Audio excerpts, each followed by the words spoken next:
Essa é uma conversa com um aluno da Mentoria Aplicação Descomplicada. Eu estou aqui hoje com o Paulo Henrique. A gente vai bater um papo sobre a trajetória dele até a aprovação para fazer parte do treinamento dele em pesquisa nos Estados Unidos. Se você está aqui no meu canal pela primeira vez, seja muito bem-vindo. Eu sou a Vanessa e eu preparo brasileiros para serem aprovados e conquistarem mestrado, doutorado ou pós-doutorado em universidades no exterior com bolsa. Paulo Henrique, estou muito feliz que você está aqui. Primeiramente, seja muito bem-vindo a esse bate-papo.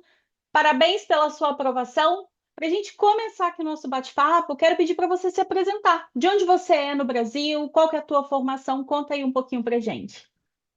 Perfeito, muito obrigado. Muita felicidade também de estar aqui agora nos Estados Unidos, né? Do Brasil, eu sou lá do estado da Bahia, de uma cidade bem piquititica, no interior do estado, Chapada Diamantina. Saí de lá bem cedo, com 17 anos, para ir para São Paulo fazer graduação. Comecei na engenharia civil, depois vi que meu sonho mesmo era educação, matemática, e aí eu fui para matemática, com 18 anos de idade. E aí toda a minha trajetória sempre foi na mesma universidade, a Universidade de São Paulo.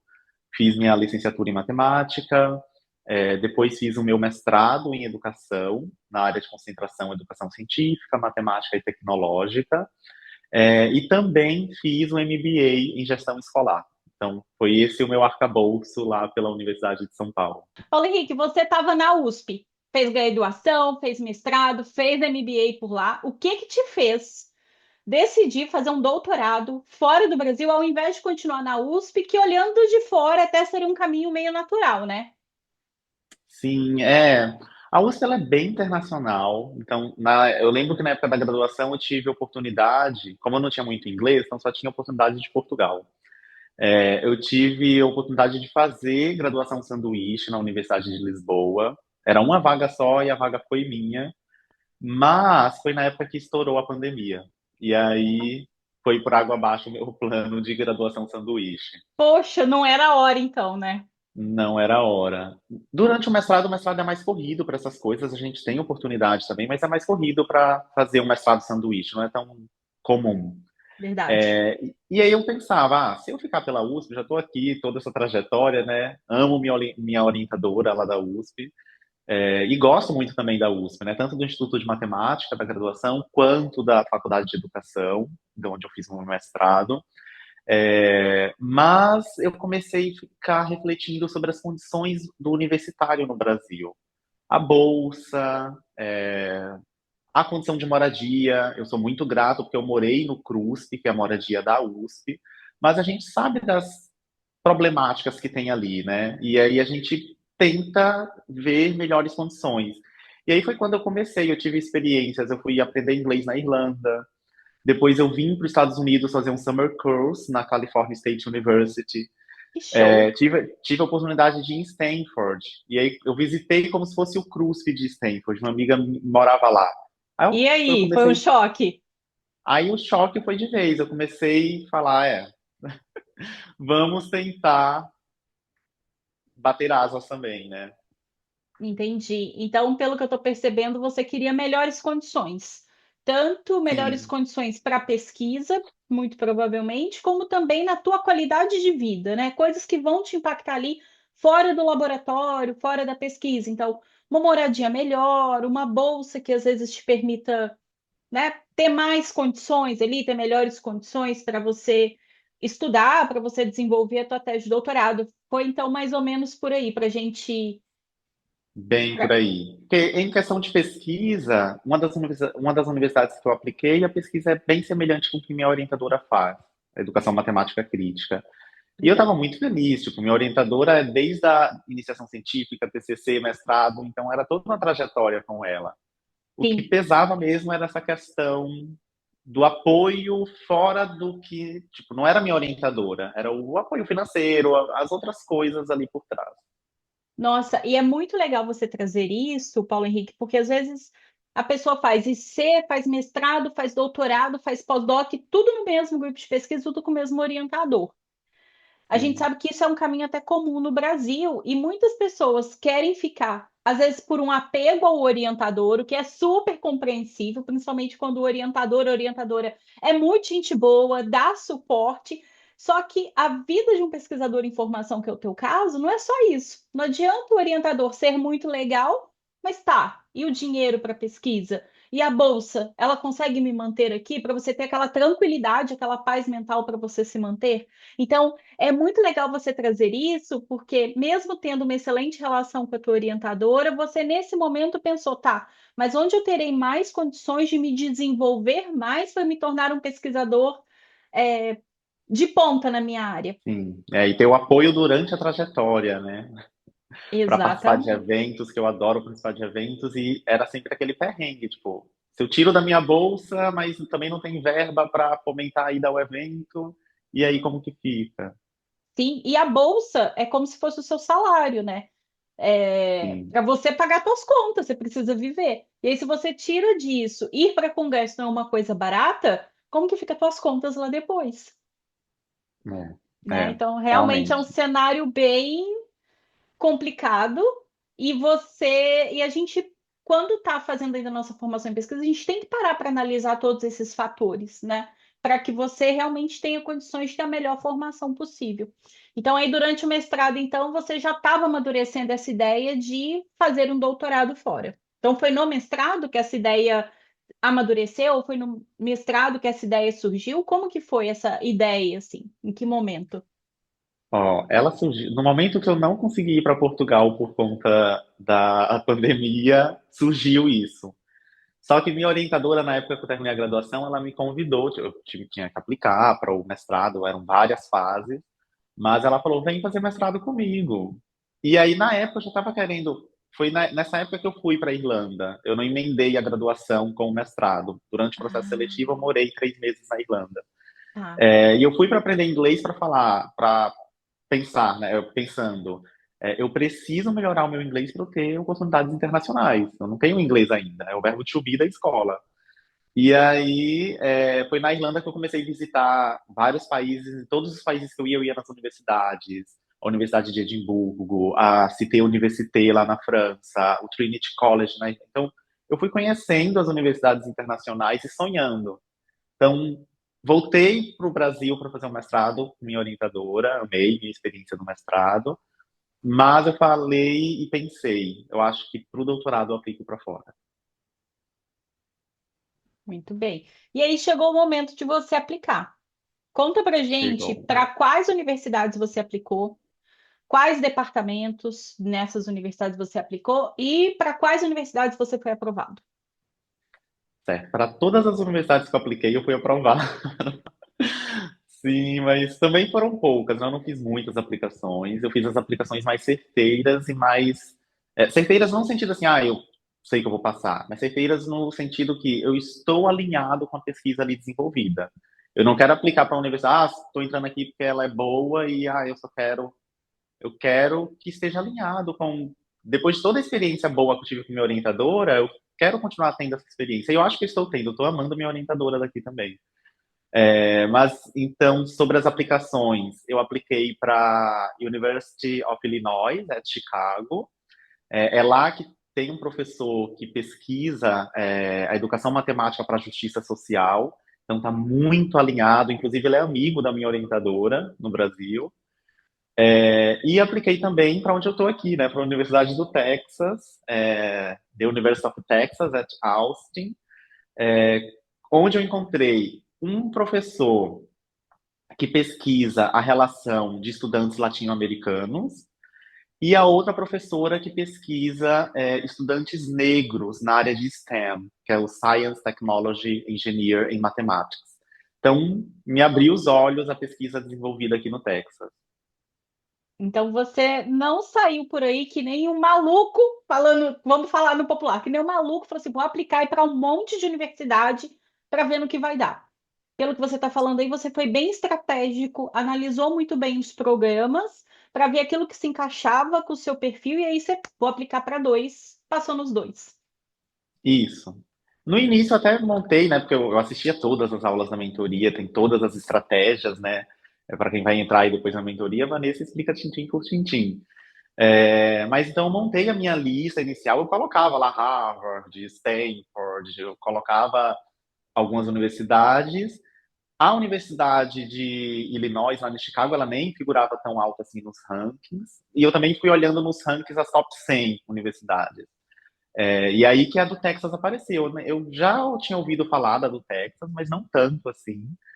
Depois, agora que estou aqui, descubro que ela é a quarta melhor universidade pública dos Estados Unidos. Então, ela está muito bem ranqueada nacionalmente e internacionalmente também, né? E aí eu fui, depois que eu montei um ranking, quais universidades que eu quero ir? Comecei a pesquisar, eu entrava, eu tirava assim 1, 2 dias e lia a descrição de todos os professores do programa. O que que aquelas pessoas estavam pesquisando. E aí eu fui afunilando o filtro, eu acho que ficou umas 4 universidades. Aí chegou o momento de mandar os e-mails. Em uma universidade, o professor, ele falou que não iria pegar orientadores, orientandos, desculpa, porque ele tinha acabado de pegar orientandos na última FAO, então não iria abrir. Eu falei, então para essa eu corto a universidade, porque eu só aplicaria para aqui por conta dele, não iria Uhum. aplicar. E aí a outra universidade, quando eu fiz o TOEFL, eu não tive TOEFL suficiente para aplicar para ela, por conta de um ponto, que foi a Oh, Universidade de Michigan. Eu cheguei a entendi. mandar e-mail para eles, questionando: olha, por conta de um ponto eu não atingi o TOEFL de vocês. Eu posso aplicar mesmo assim? Vocês consideram minha aplicação? Na época eu até pedi ajuda para você e a resposta deles foram tão assim ampla que eu fiquei com medo. Eu falei, eu não sei se eu vou aplicar não. Que era tipo, você aplica, a gente não consegue te dizer se vai considerar ou não, você tem que aplicar para saber. Aí eu falei, e se eu aplico, eles falam, por conta de um ponto não vamos analisar. Ou poderia ser que eles falassem, foi um ponto só, a gente deixa você entrar, depois a gente avalia seu inglês de outra forma. Mas aí acabou que eu não apliquei para essa universidade.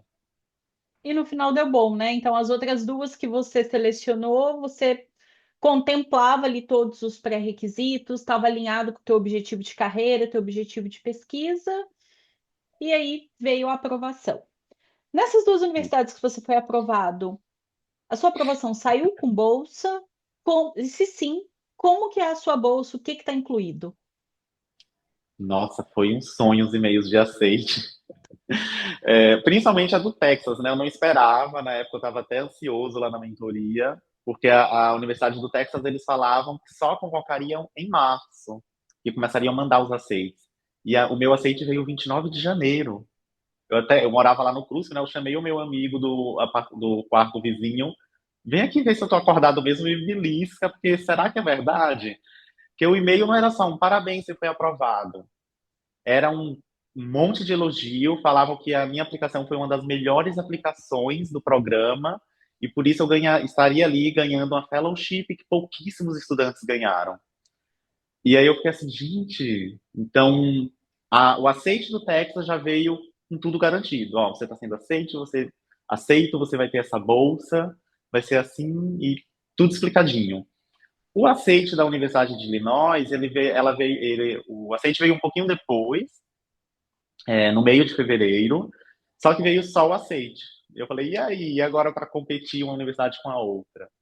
Só que aí o professor de lá, ele conseguiu para mim uma bolsa de pesquisa. No meu primeiro ano eu já entraria com essa bolsa, para eu não ter que chegar e ficar aplicando ainda para coisas. E aí do segundo ano em diante que eu ia ter que começar a correr atrás de um TA, de ser um assistente de pesquisa ou algum outro cargo na universidade para manter a minha bolsa. Aí foi um peso, né? Porque, tipo, o Texas me deu os 4 anos totalmente garantidos. E a Universidade de Illinois me deu um ano só. Eu tinha alguns contatos lá na Universidade de Illinois que falaram, Paulo, é tranquilo, eles geralmente dão esse 1 ou 2 anos e depois sempre tem oportunidade. Sem bolsa você não fica. Mas, em comparação com o Texas, que já são os 4 anos, né? Então, fez a balança pesar para cá. Sem dúvidas. E essa bolsa do Texas, o que que ela inclui? Você tem um salário mensal para você pagar suas contas? Eu sei que você está aí há pouco tempo, mas esse salário é uma coisa que você já viu que dá para se manter tranquilo? Você tem plano de saúde?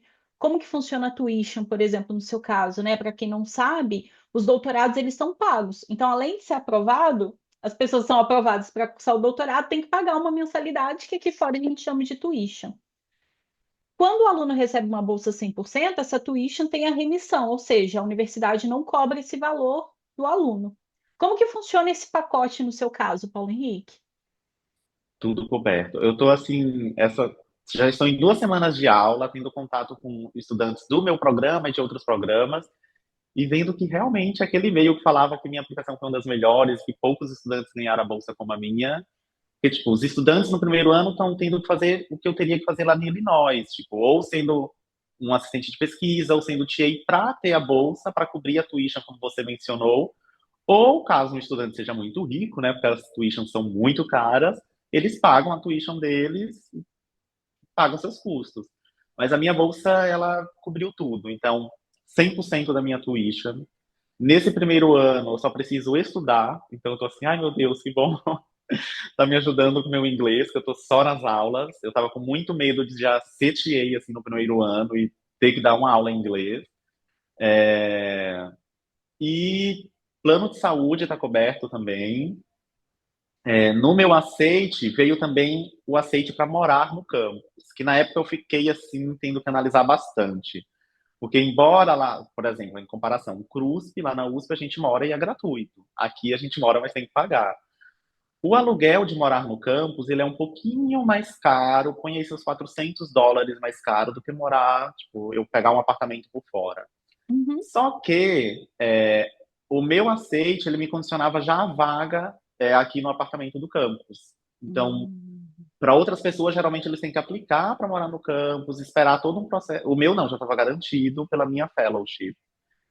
E depois eu fui conversando com várias pessoas que moram fora do campus e quando coloca os utilities, tipo as contas de água, luz, aquecedor que a gente precisa, ou ar-condicionado, porque no Texas no verão também precisa, essa diferença que fica pagar o a mais aqui no campus, para mim ficou deu elas por elas.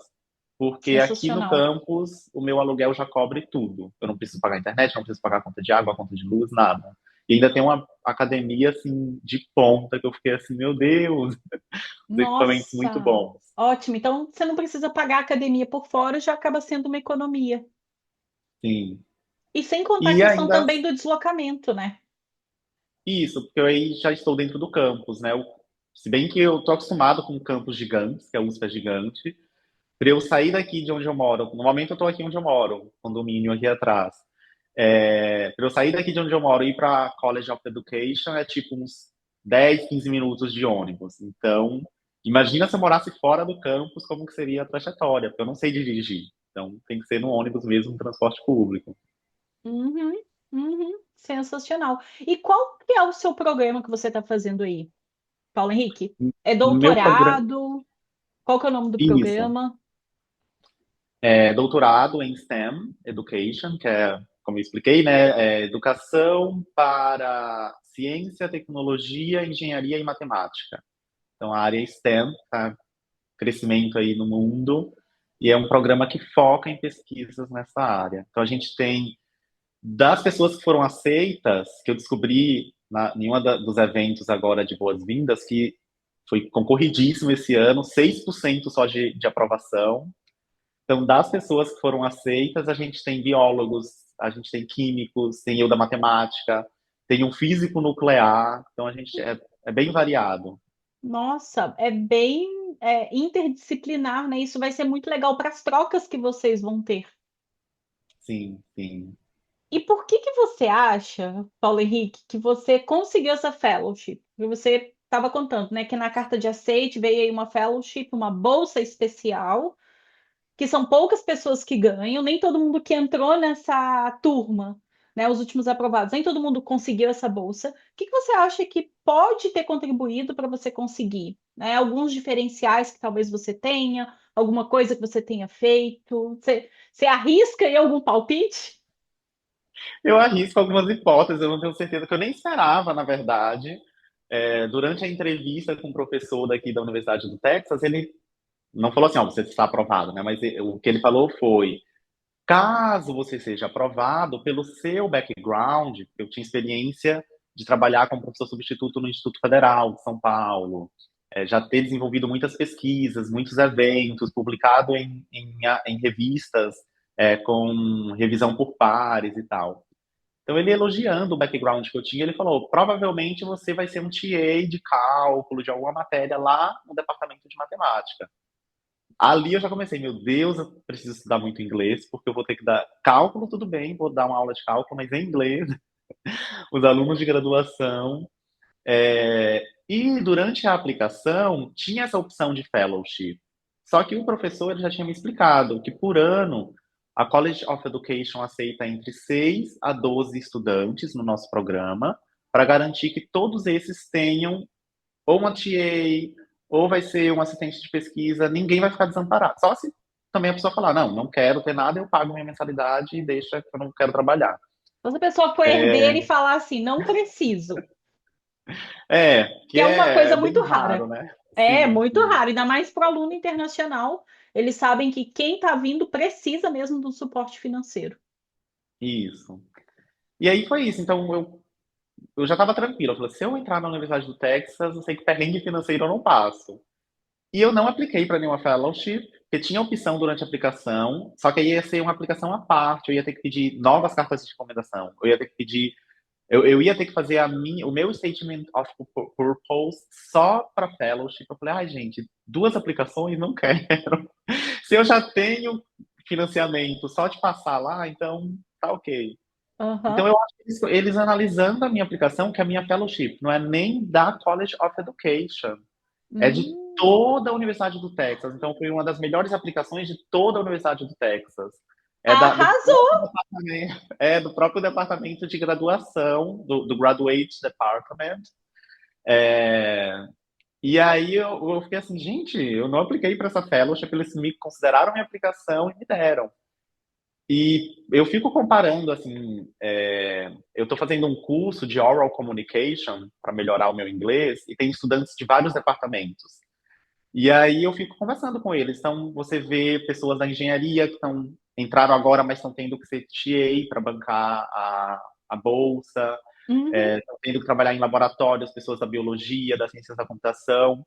Então, eu fico assim, gente, essa minha fellowship, o que eles falaram lá, que são poucos estudantes mesmo. Tanto do meu Nossa, programa quanto de outros programas. sensacional. E isso para o seu currículo vai ser sensacional, né? Porque é uma bolsa de mérito, então isso você pode colocar lá no teu currículo depois, até para você concorrer a outras bolsas, depois para você, como seu currículo profissional mesmo, né? Já pensando aí daqui a alguns anos, quando você entrar no mercado de trabalho de fato. Então, muito legal isso, viu, Paulo Henrique? Sim. E deixa eu te perguntar uma coisa. Antes de aplicar, você queria aplicar, beleza, Vanessa, vou lá, vou começar a me preparar para eu aplicar. Quero muito fazer um doutorado fora, mas é sempre aquilo, a gente não tem certeza da aprovação. Imagino que isso também passava pela sua cabeça, né? Você não tinha certeza que você ia conseguir a aprovação, pelo menos não de primeira. O que que te fez não desistir de aplicar?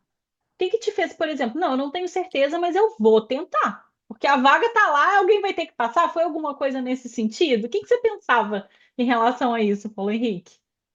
É bem nesse sentido. Eu fico, gente, eu não vim de uma cidadezinha lá de 16 mil habitantes, do Tinga, Bahia, que eu tanto amo minha cidade, minha terra, eu vim de lá e eu vim pra meter a cara. Então eu meto a cara mesmo, falo, não, já tem. Então vamos ver. Se der um não, deu um não. Se der um sim, olha aí onde eu estou. Deu sim, estou aqui no Texas. Maravilhoso, maravilhoso. E você está aí há 2 semanas, né, que você comentou. Na verdade, eu tive que chegar um pouquinho antes, tem 2 semanas de aula já. Entendi. Eu cheguei 3 semanas antes das. Não, calma.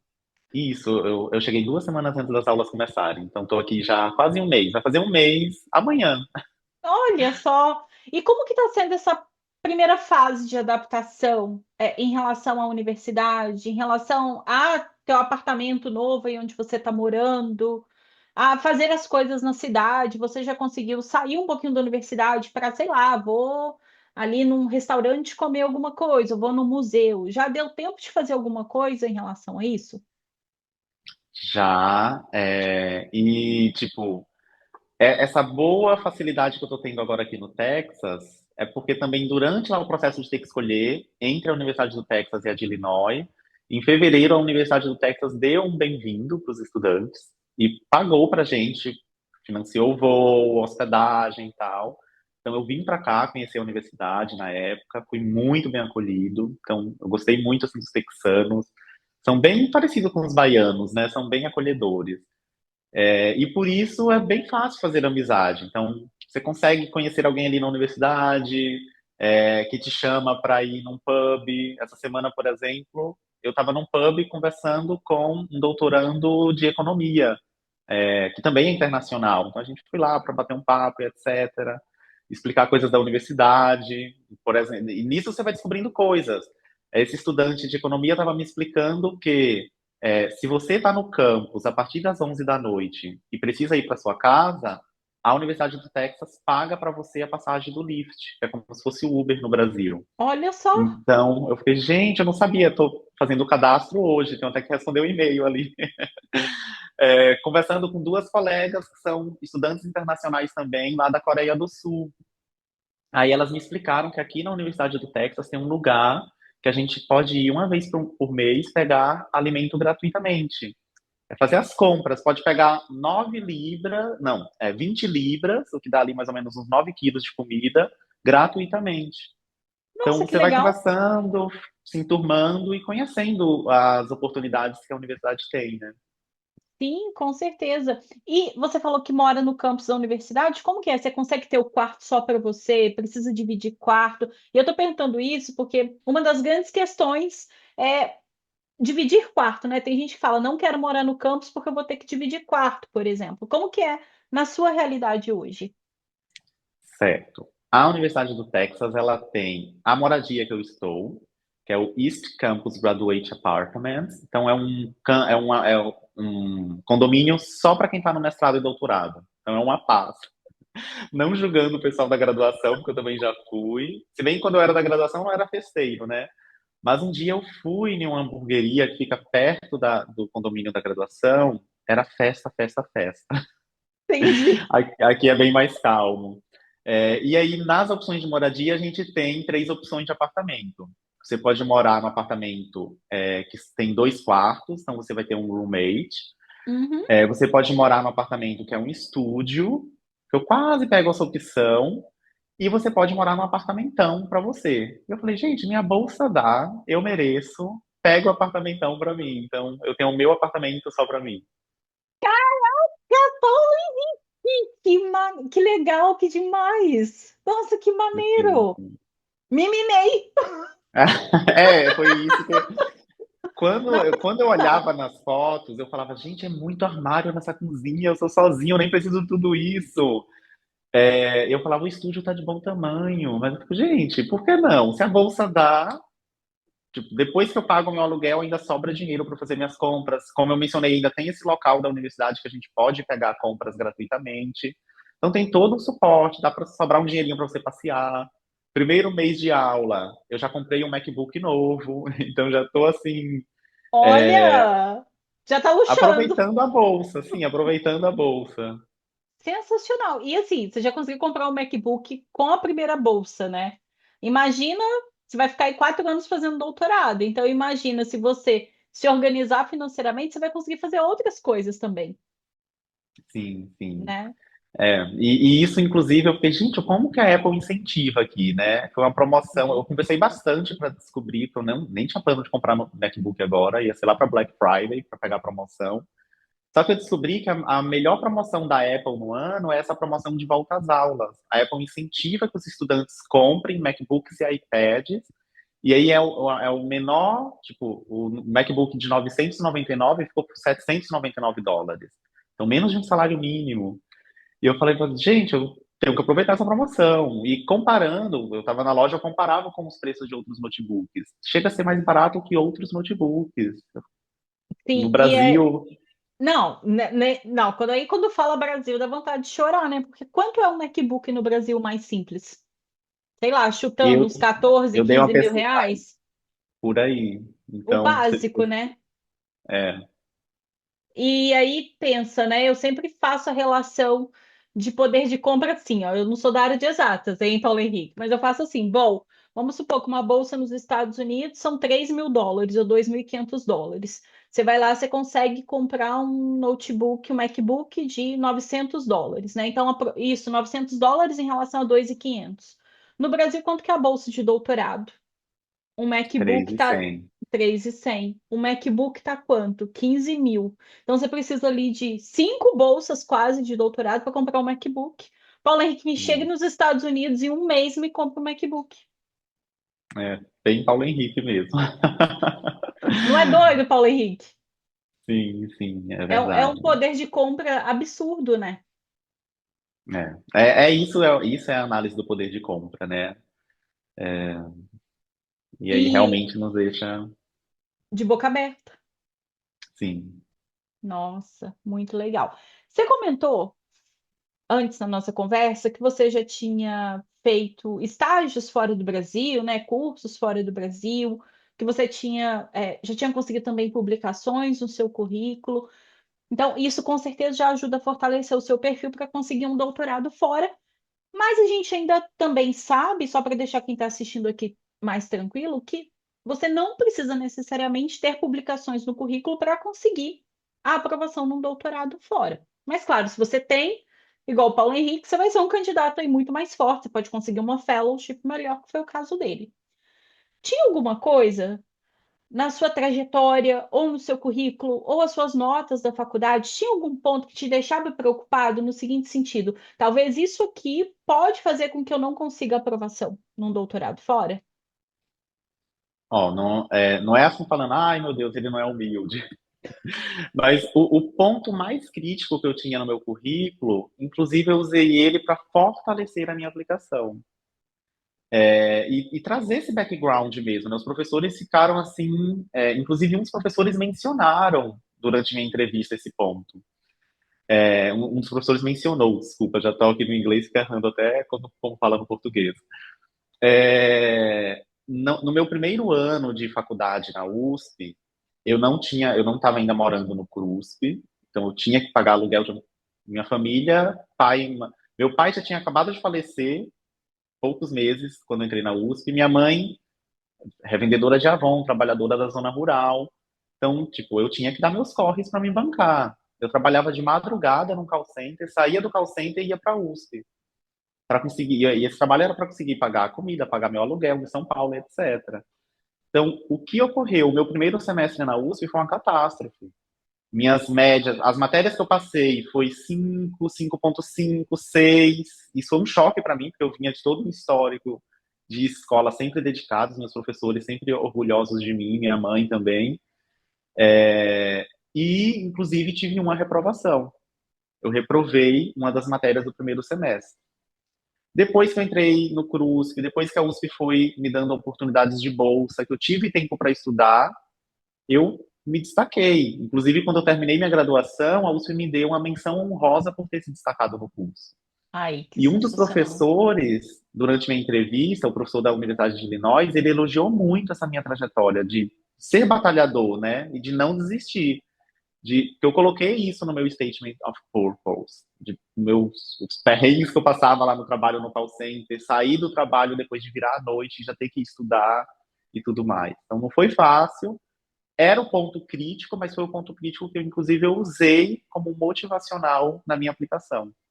Nossa, maravilhoso. E aí é literalmente fazer do limão uma limonada, né? Você sabia que você tinha ali uma reprovação no teu histórico escolar, que alguns professores poderiam olhar ali com aquilo, será que foi malandragem que fez o Paulo Henrique reprovar? Mas aí você veio com um contexto, e mais que contexto, você mostrou a superação a partir do momento que você teve ali condições, né, oportunidades de mudar essa trajetória. Maravilhoso. E aí você conseguiu impressionar Sim, a galera, o comitê de admissão, para ganhar aprovação, para conquistar a tua bolsa. isso. Nossa. Foi assim, eu falava, gente, era o único ponto, e foi o ponto que eu consegui contar a história. Maravilhoso. E por que que você decide? E como que você, então, já que você tinha esse ponto negativo na tua trajetória, como que você sentou para poder preparar esse documento, Paulo Henrique? Você falou, esse documento aqui eu vou ter que usar um ponto negativo e transformá-lo no ponto positivo. Você usou alguma estratégia diferente? Como que você, na hora de montar, o que você pensou? Como que você se preparou para montar esse documento que foi o Statement of Purpose? Eram todas as suas sugestões das aulas, né? Eu era aquela pessoa que eu era não, eu fui, eu maratonei todas as aulas, então todos os tópicos, teve tópico que eu assisti a aula duas vezes, a três, se necessário. Depois, às vezes, numa sessão de mentoria específica com você, quando eu levava a dúvida, e aí, mesmo você esclarecendo, eu falei, eu acho que se eu voltar só naquela outra parte ali da aula, vai melhorar um pouquinho mais aqui. Então era isso, era tipo, ponto negativo está lá, e aí você vai deixar que o professor só falar, eita, ele tem uma reprovação aqui. Sem entender todo o background, ainda mais eu que venho da área da educação e da educação crítica, que a gente se preocupa com o background do estudante. O aluno não é só a nota que ele tira. E os Estados Uhum. Unidos ele está aí para avaliar tudo isso, né? E eu, além de contar dessa trajetória de vencer no final ali, ter uma menção honrosa na graduação, a minha reprovação foi em cálculo 1. Então foi tipo, primeiro cálculo o menino tá reprovando, eu fiz os outros quatro, tive que fazer de novo, né? E fiz todos os cálculos. Foi no cálculo que veio minha primeira nota 10 na USP, Como depois. assim? 10 em E, cálculo? e uma das matérias que é uma consequência de cálculo é análise real, que é uma das matérias mais difíceis do curso da licenciatura em matemática. Quando eu fiz a matéria, eu coloquei isso no Statement of Purpose. Quando eu fiz a matéria, eu fui a maior nota da turma, e no ano seguinte, a professora me convidou para ser monitor da matéria. Então era tipo, a reprovação estava lá. Eu não tenho que me envergonhar dela, porque eu sei o meu background que causou essa reprovação. Então, preciso realmente contar o porquê que isso ocorreu e o que que eu fiz para reverter aquilo ali no meu currículo. Brilhante. Nossa, demais, assim, sensacional. Você chegou a comentar um pouquinho, né, Paulo Henrique, aí da sua mãe, que ela não ia conseguir te manter ali sozinha, né, em São Paulo, financeiramente. E essa é uma realidade da grande maioria dos brasileiros, né? E até era uma realidade também da minha família também. Eles não iam conseguir me manter quando eu fui para São Paulo para fazer o mestrado. E aí eu também tive que dar meus pulos. E imagino que a sua família também não ia conseguir te manter aqui nos Estados Unidos se você não tivesse com uma bolsa. Tô errada? Com certeza, porque tipo, só se fossem milionários, porque minha bolsa é nessa casa aí de dinheiro, né? Então, porque para pagar o Exatamente. aluguel, mensalidade, plano de saúde, que aqui é caríssimo. Então, eu É acho que só a bolsa mesmo. nem o filho de juízes e médicos no Brasil, sem bolsa, conseguiriam. Só milionários mesmo, A- porque Assina é embaixo. caro. Assina embaixo aí o que você está falando, né? É uma família que às vezes tem um salário ali de 20, 30 mil reais por mês, ela tem que sobreviver. E aí o que sobra, ela não consegue com o que sobra manter o filho aqui fora. Ela ia precisar ter aí uns 30 mil só para mandar para o filho conseguir se manter aqui fora. Então, sem dúvida nenhuma. E eu queria te perguntar, como que foi para tua mãe, para tua família, receber a notícia que você tinha conseguido aí uma bolsa milionária para vir para os Estados Unidos fazer doutorado? Minha mãe sempre, gente, é o jeito simples dela, né? Mas pula de alegria junto comigo. A despedida também foi bem triste. Você tá ali, ai meu Deus, agora eu tô tão longe, mas toda a família fica muito feliz por minhas conquistas. Eu gosto muito de proporcionar esse orgulho para minha família, para os meus amigos, para minha terra, os utinguenses. O bom de você vir de uma cidade pequena é essa, né? A cidade vibra por você. Não é só a sua família que está vibrando. Quando eu vou na minha cidade, eu revisito o meu colégio. Então, os professores vibram por mim. Você vê pessoas na rua, Paulo, estou sabendo da notícia, porque a cidade todo mundo conhece todo mundo. Então, é muito assim. Eu sei todo esse background, todo esse apoio que eu tenho, familiar, de amigos, de vizinhos, de professores e ex-professores. Então, principalmente minha família fica muito feliz. E às vezes, dependendo da pessoa da minha família, não consegue nem mensurar, né, o que que é isso tudo.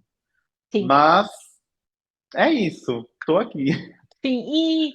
E aí acaba ficando um exemplo para a cidade que transcende só a parte de educação. Claro que é um excelente exemplo na educação, né, das pessoas se espelharem em você, você ser uma inspiração, as pessoas quererem vencer por meio da educação, que é uma bandeira que a gente levanta aqui, mas também não só isso, né? Aquele exemplo de persistência, de você não desistir, de você correr atrás dos seus sonhos. Então, isso também deve ser muito gratificante para você, eu imagino. Sim, muito mesmo. Pensando na aplicação, Paulo Henrique, você já contou um pouquinho como que você fez, né? Que você só aplicou para 2 programas, que você analisou esses programas.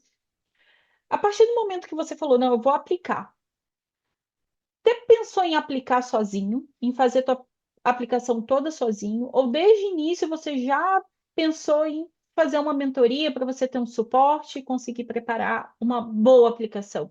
Ó, eu pensei, eu sabia que eu iria aplicar, então poderia até ser que eu aplicasse sozinho, mas a mentoria foi incrível, porque a gente tinha outros colegas na mesma situação ali.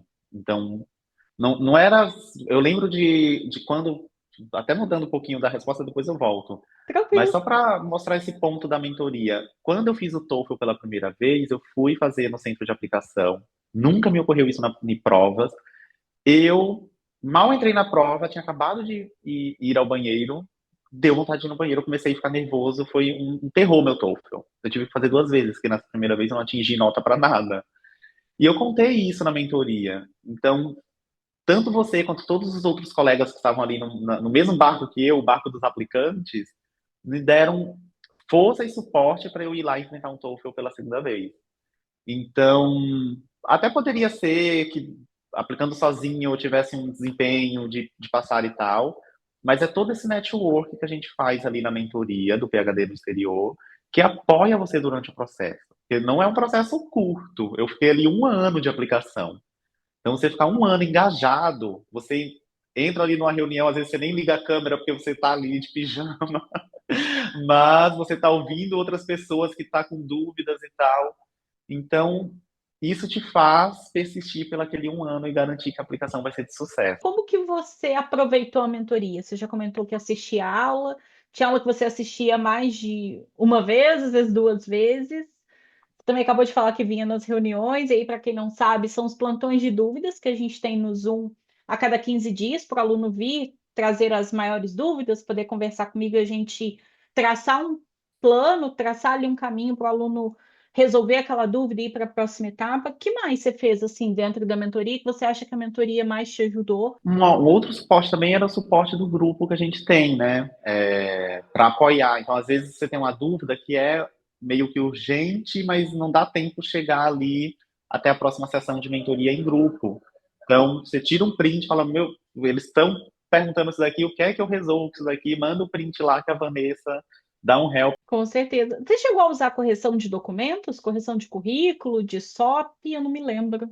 Também, tudo que tinha de oportunidade de correção, manda lá para correção, de currículo, de SOP, sim, Maravilha. Então, utilizei. você usou tudo que você podia. Maravilha. Eu fico feliz, porque é para isso que você entra na mentoria, né? Para usar todo o suporte, tudo que está ali dentro mesmo, para você ter chance de verdade de alcançar a aprovação. Então, maravilhoso saber que você usou tudo ali dentro que era possível. Você lembra quando você entrou na mentoria e quando veio a aprovação? Só para a gente ter uma noção assim, de quanto tempo mais ou menos levou? Olha, o entrar na mentoria, possa ser que eu não lembre assim, a data da turma de entrada, mas foi começo de 2024, janeiro de 25, com o e-mail de aprovação, né? Então foi 1 ano. 1 ano. Você achou que ia sair essa aprovação num ano ou você achou que ia demorar mais tempo, Paulo Henrique? Ó, eu tava muito confiante. Eu sou, Ah, eu gosto assim. Eu gosto assim, confiante com o pé no chão, entendeu? Não dá para ser aquela assim, pessoa desanimada, ah, eu vou fazer, mas não vai dar certo, eu né? aplico com aquilo assim, estou confiante. Eu nunca aplico. A gente tem nossos medos, como eu falei, da prova de inglês, ter o apoio ali de todo mundo e etc. Temos nossos medos, mas não é porque a gente tem medo que eu falar, ah, eu não vou conseguir. Então, a gente está aplicando, a mentalidade tem que ser, eu vou passar, eu vou entrar, vamos ver. E é isso. Quando eu lembro que a Universidade do Texas, uma das minhas cartas de recomendação foi no último dia, foi tipo nos 45 do segundo tempo. A professora não tinha enviado ainda e eu, meu Deus, a Só para minha dar atual, emoção, né? a minha atual orientadora da Universidade do Texas, ela, na época, tipo, nossa conversa era formal, né, de aplicação. Ela me manda um e-mail. O que é que eu imagino? Provavelmente ela viu minha aplicação lá quase toda enviada e faltando só esse documento. Então ela me manda um e-mail, Paulo, você precisa de ajuda para completar a sua aplicação? Eu fiquei, gente, se essa mulher tá mandando esse e-mail falando isso, naquele momento eu comecei, eu acho que eu vou passar. A confiança aumenta, É, sem a dúvida. confiança aumenta, porque o que é que eu imaginei? Eu falei, ela tá vendo todos os outros documentos, tá vendo todo o restante da aplicação e vendo esse cara, é bom. Então só Sim, falta isso. A gente vai perder ele por conta de uma carta de recomendação. Aí eu corri atrás de outra carta de recomendação nos 45 segundos do tempo também, consegui, e a outra professora que faltava enviar a carta de recomendação enviou também. Então acabou que ficaram 4 cartas de recomendação para esse programa. Eu falei, foi uau, bom que chancelou mais. com certeza. E é muito legal isso, porque o que a gente percebe, né, olhando aqui, em contato com os alunos, acompanhando os alunos que estão na trajetória para aplicação, sempre que quando um professor em potencial fica no pé de vocês, ah, você já mandou a aplicação, ou ah, estou esperando só tal documento para poder começar a avaliar a tua aplicação, porque às vezes a aplicação está incompleta, ou ainda quando eles falam, se você precisar de alguma ajuda, me fale, o desfecho, pelo histórico assim, que a gente vê, é a aprovação. Porque eles realmente só vão ficar no pé de quem eles querem ter ali no grupo deles, né? Eles são pessoas ocupadas que não estão ali com tempo para jogar fora. Então é muito legal você trazer esse feedback que com você também foi assim. E aí eu acho que eu ainda não te perguntei. Uma vez que você selecionou esse programa, selecionou os professores, aí você fez aquele esquema de mandar o primeiro e-mail. Você fez isso também? Fiz, que é algo que está lá na mentoria, né? Então eu falei, se essa dica tá lá, vamos fazer. Tem gente que aplica sem mandar primeiro e-mail e chega cega, mas foi bom para ter, tipo, eu aplicando, como eu apliquei para programas que estavam alinhados com meus interesses, eu estaria sabendo dos interesses que estavam ali no programa, mas será que o programa está sabendo dos meus antes de chegar toda a minha aplicação? Então, eu acho que esses e-mails iniciais, eles servem para isso, né? E os dois e-mails, eu tive a entrevista primeiro na Universidade do Texas, que foi assim, quando eu saí da entrevista com o professor me responde um e-mail falando, Paulo, eu adorei seu perfil, e ele se alinha muito com o perfil da pesquisa da professora Madkins. Quando a gente saiu da entrevista, eu falei de você para ela, que hoje é a minha atual orientadora. Então, um professor vai conversando com o outro, então ficou ela como minha orientadora e ele como meu co-orientador. Estou tendo esse privilégio de ter dois orientadores Uau! maravilhosos nesse meu Aham, primeiro ano. E aí, para a minha dissertation, quando eu for escrever a tese de doutorado, a que eles chamam PhD dissertation, né? Eu vou escolher quem que vai ficar como orientador. entendi. E é muito legal você falar isso, que não, na verdade você conheceu a orientadora por conta da conversa anterior com o professor, né? E Sim, aí a gente pega aquele ponto que às vezes a pessoa vai mandar um e-mail, ela não personaliza o e-mail para o professor, e aí às vezes ela vai mandar aquele e-mail já meio que dando uma bola fora, sabe? Muitos, eu sei que não foi o seu caso, mas muitos ali no primeiro e-mail quer perguntar se já tem bolsa, né? Ou manda um e-mail bem genérico. E a grande importância de você mandar um bom e-mail, um e-mail personalizado para aquele professor, é justamente acontecer isso que aconteceu com o Paulo Henrique. Um professor gostar tanto do teu perfil, você conseguir mostrar ali em poucas linhas no e-mail que você tem o perfil que ele busca, a ponto dele sair de uma reunião com você e já comentar com uma outra pesquisadora. Então, isso é muito legal, né? é. O processo ele foi me dando várias etapas de felicidade, porque tipo o processo do mestrado lá na USP ele também é um pouco mais holístico, não é só prova para entrar. Tem prova, tem projeto, tem entrevista, tem várias etapas como aqui nos Estados Unidos. Mas é tudo muito frio, assim. Você faz uma etapa, espera a nota, faz outra etapa, espera. E aqui não, durante cada etapa eu fui tendo feedbacks dos professores, e foram feedbacks muito positivos. Era um professor falando que ficou contente com minha experiência, já falou para professor. Era uma professora se preocupando com a minha aplicação e perguntando quer, precisa de ajuda. Então, e tudo isso na reta final, né? Porque as entrevistas e final da aplicação foi ali em setembro, então foi no finalzinho do ano. Então, tudo na reta final começou a aquecer mais aquele Paulo que já estava ali há um ano de aplicação, há 9 meses de aplicação, a falar, ó, parece que vai dar certo. Nossa, demais isso. Como que você acredita, Paulo Henrique, que essa formação num programa de excelência nos Estados Unidos pode impactar a tua carreira profissional? Ah, eu acredito que muito positivamente. Eu tenho sonhos assim de retornar para o Brasil e contribuir com a nossa educação, né? Principalmente a educação matemática. Quem olha os dados do Brasil no PISA sabe que a gente figura muito mal em matemática, mas não é só aqueles dados que mostram a nossa realidade. Porque dados são dados. Mas professores de matemática que estão na prática ali escolar, principalmente em escolas públicas, sabem da realidade dos alunos de escolas públicas no Brasil. Então, eu pretendo voltar para o Brasil para dar um help, né, para ajudar na minha área.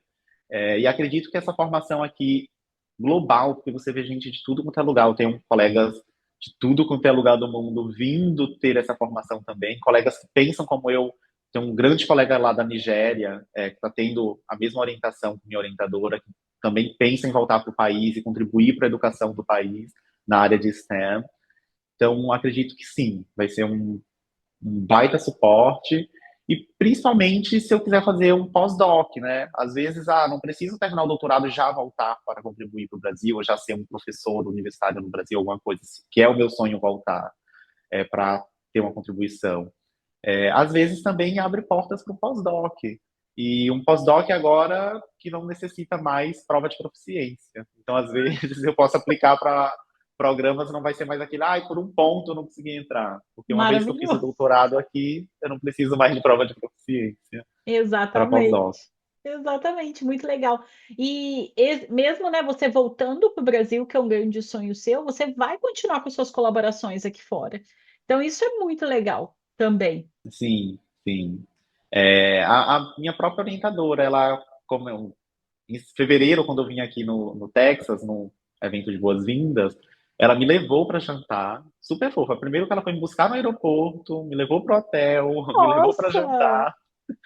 E aí, durante o nosso jantar, ela estava conversando. Quando ela fez o doutorado dela, tinha um brasileiro, que também fazia doutorado na turma dela, e que agora eles continuam sendo amigos e nas questões de pesquisa, né, eventos internacionais, e que hoje ele voltou para o Brasil e é professor lá na Universidade Federal do Ceará. Então, Nossa, que ela legal. tem esse background com o Brasil, né? Ela gosta bastante do Brasil. Nossa, muito legal. E você tinha falado, né, a questão do inglês, você não vai precisar mais fazer prova de inglês no para entrar num pós-doc, você não vai precisar ser TA agora no início também, não vai precisar dar aulas em inglês. Aí eu vou te fazer a pergunta que não quer calar, Paulo Henrique. Como que é teu nível de inglês hoje, sendo 100%? Por que que eu tô te perguntando isso? Porque muita gente quer aplicar, mas acha que tem que ter aquele inglês perfeito igual ao do nativo, sabe? Falar aqui, ó, na velocidade que eu tô falando português aqui com você. Tá. O meu nível de inglês não é avançado, assim, meu Deus, o Paulo tá com inglês lá na estratosfera. Também não é, tipo, quando eu fui para Irlanda estudar inglês, eu comecei a estudar inglês do Duolingo. Fazia algum curso ali que a USP oferecia, cursos de uma semana gratuitos e tal.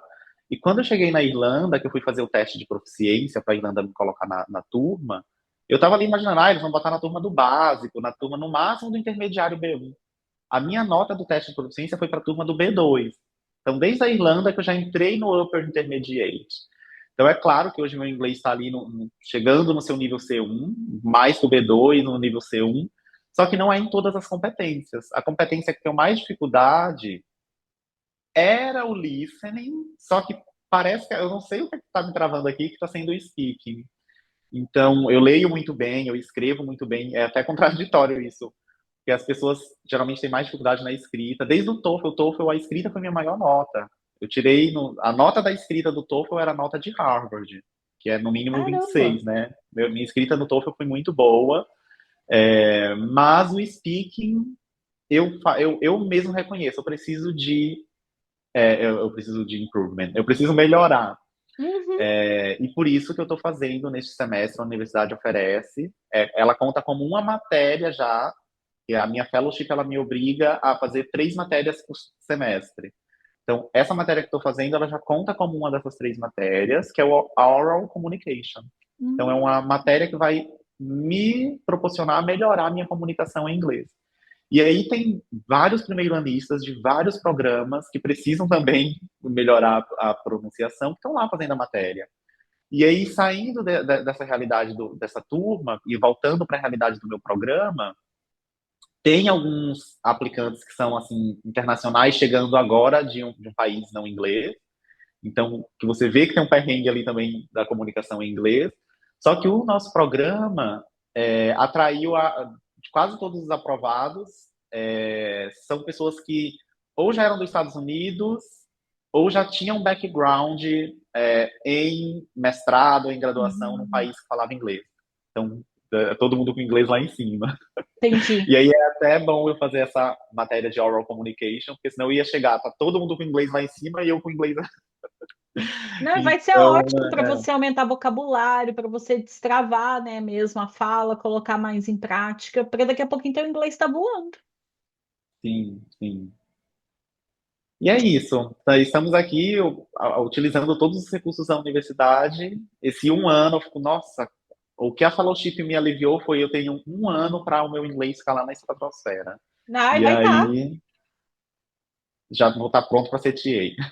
maravilhoso. Como que foi a questão do visto, Paulo Henrique? Foi muito burocrático? Foi tranquilo com a papelada da universidade? A minha entrevista estava marcada, eu fui lá, fiz minha entrevista, ganhei um congratulation. Quando Uau! a entrevistadora viu na minha documentação a bolsa, o valor da bolsa, acredito, ela ficou assim, deu para ver, né, por ela ficou eufórica, falou, oh, parabéns pela bolsa, pela fellowship.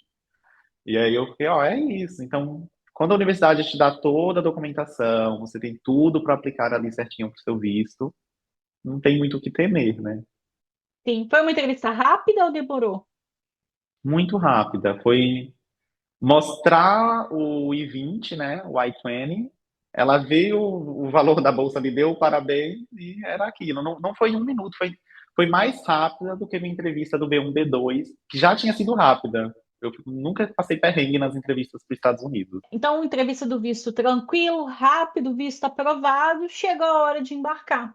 Como que foi a viagem, o embarque, passar na imigração, que também é uma outra dor de cabeça na maioria das vezes. Tudo tranquilo de novo.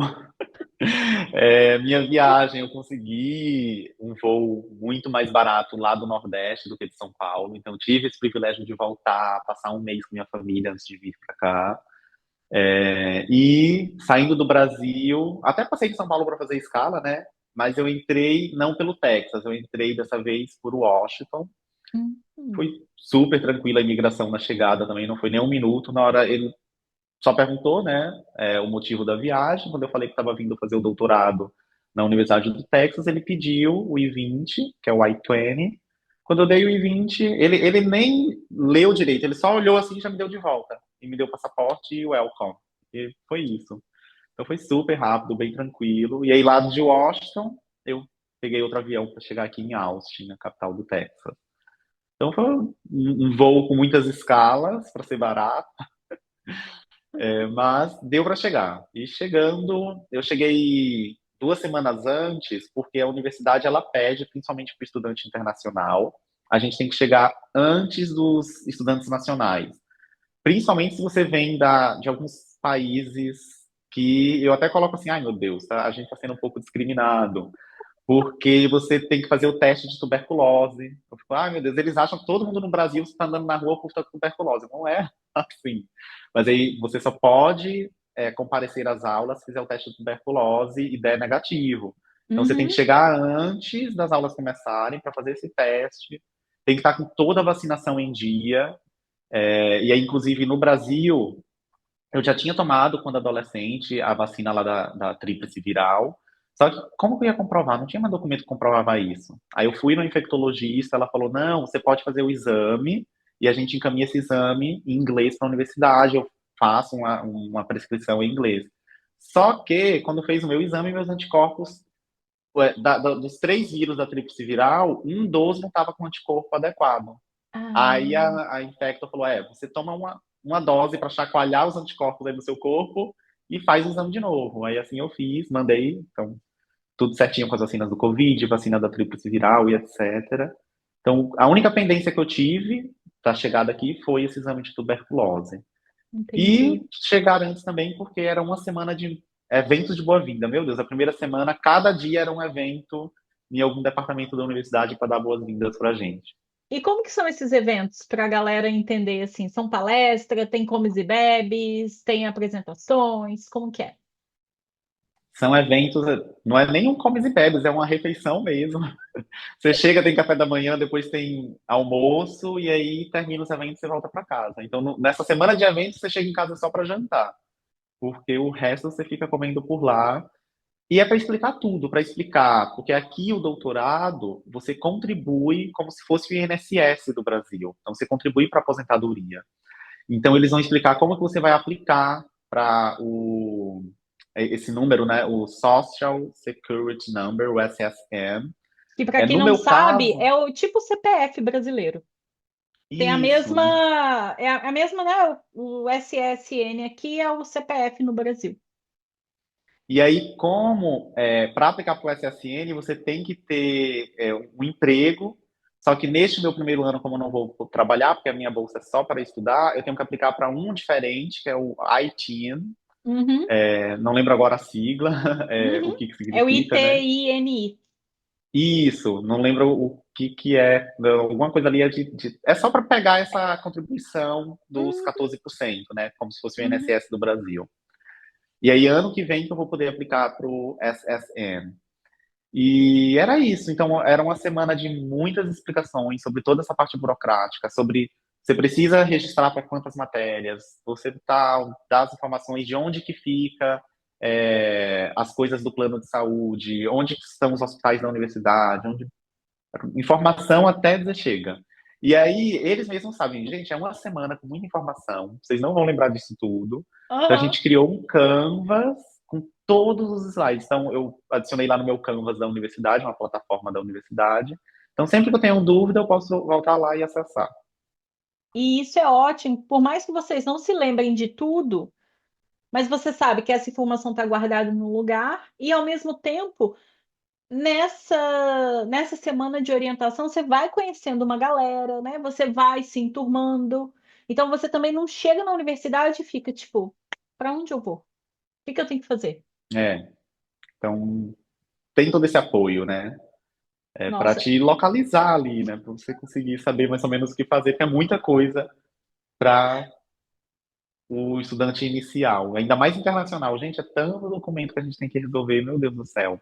Tem um I-94, eu nem sabia que existia esse documento, que você precisa ter também quando você chega aqui nos Estados Unidos, no visto F1 ou J1. uhum, Aí eu já pedi também que agora, para eu poder viajar para fora dos Estados Unidos, eu posso ir, mas na hora de entrar de volta eu tenho que ter um I-20 com a nova assinatura. Então tem tudo isso, tem que pedir uma nova uhum, assinatura para o I-20, que vale por um ano e tal. E saber que tem todas sim, essas outras burocracias, né? sim. Você planeja, tipo, tirar férias, visitar a família no Brasil? Planejo, quero visitar minha família, quero também que minha família venha me visitar, amigos venham Ah, me que demais! visitar, e também viajar por aqui, né? Conhecer agora o México, conhecer o Canadá, porque uma vez que você tem o visto dos Estados Unidos, você não precisa de visto para esses dois países. Então, vai dar para poder viajar um Maravilhoso. pouquinho. Ai, sensacional. Nossa, vai ficar feliz da vida, né? Sim, sim. Que dica você teria para quem tem o sonho de fazer um doutorado como você no exterior, ou até mesmo de fazer um mestrado, mas a pessoa às vezes acha que não é capaz, que quem consegue é só quem é muito inteligente, ou é uma coisa só para quem tem contato, ou para quem nasceu em berço de ouro. O que que você poderia deixar de dica para essa pessoa para que ela não desistisse desse sonho que você conseguiu realizar? Encorajar a aplicar, né? Meter a cara. Porque às vezes, se é uma pessoa que está na graduação e pensa aplicar para um mestrado, se é uma pessoa que já está no mestrado e pensa aplicar para o doutorado, e analisa o seu background, principalmente acadêmico, fala, eu tenho esse ponto fraco, eu tenho aquele outro ponto fraco. Fazer como eu, ponto fraco todos nós temos, né? Ninguém é perfeito. Então, olha para aquele seu ponto fraco, tenta ver como que você vai deixá-lo forte e meter a cara. O não a gente já tem, então por que não tentar? Com certeza. Paulo Henrique, estou feliz demais com a sua aprovação, né? Uma aprovação dupla aí em duas universidades com bolsa, então estou muito feliz, né? Isso aí é resultado de esforço, de dedicação, mas de um esforço inteligente também que você fez, né? Não adianta a pessoa ser só esforçada, mas colocar o esforço no local errado. Então, estou muito feliz com a sua aprovação. Quero te dar aqui os parabéns de novo. Te desejar muito sucesso nessa trajetória. Espero que a gente se encontre aqui nos Estados Unidos, que a gente é praticamente ó, vizinho de estado, né? A gente está bem perto Sim, aí. E, e é isso, assim, agradecer também você ter dividido a sua trajetória aqui com a gente. Eu tenho certeza que esse bate-papo aqui vai inspirar outras pessoas a correrem atrás do sonho de fazer uma pós-graduação fora do Brasil. é isso. Muito obrigado também por tudo, esse um ano de acompanhamento, né? Todo o apoio durante essa trajetória. Continue com essa mentoria que eu fico indicando para várias. Tem colegas que falam, Paula, eu tenho dúvida de aplicação. Eu fico, gente, PhD no exterior. Então eu indico mesmo, porque é um suporte que vale muito a pena. E é isso, muito obrigado. Estamos aqui, Texas, Arizona, estamos perto. Ó, Quando estiver pelo Texas, me avisa. Se eu for ao Arizona, eu aviso também. por favor, não ouse passar por aqui sem me falar, hein? Que a gente dá um jeito de se encontrar. Tá certo. Tudo de bom para você, Paulo Henrique. Até mais. Tchau, Muito tchau. obrigado. Tchau.